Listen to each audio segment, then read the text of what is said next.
Hello my dear student, welcome to smart study with AB expert. So everyone, आज हम English grammar में जानेंगे begin to and begins to से बनने वाले कुछ इंग्लिश के सेंटेंसेस को। तो चलिए सबसे पहले हम जानते हैं begin to and begin to का यूज होता कहाँ पे। बिगिन टू का यूज होता है हमारा पास्ट में एंड बिगिन टू का यूज होता है हमारा प्रेजेंट में। तो बिगिन टू का और बिगिन टू का मतलब हमारा सेम ही होता है। जब भी आप कहीं पे गए और वहाँ पे कोई काम होने लगा या फिर होने लगता है तब हम यूज करते हैं begin to and begins to का। तो चलिए एग्जांपल्स की हेल्प से हम समझते हैं इन दोनों का यूज होता कहाँ पे और सेंटेंसेस किस तरीके से बनते हैं।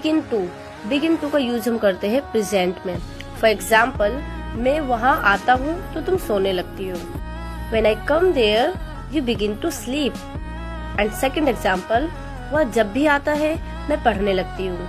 Whenever he come, I begin to do studying. And third example, तुम जब भी आते हो वह चली जाती है। Whenever you come, she begin to go.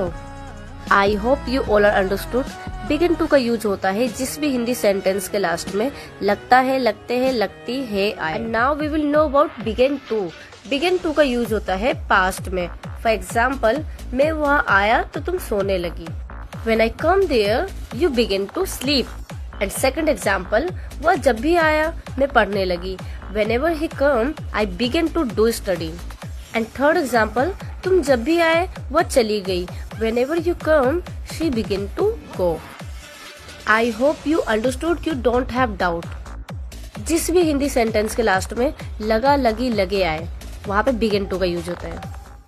So guys, video आपको कैसी लगी हमें कमेंट बॉक्स में बताएं और ऐसे इंटरेस्टिंग वीडियो के लिए हमारे इंस्टाग्राम, फेसबुक एंड यूट्यूब से जुड़े। Thanks for watching this video.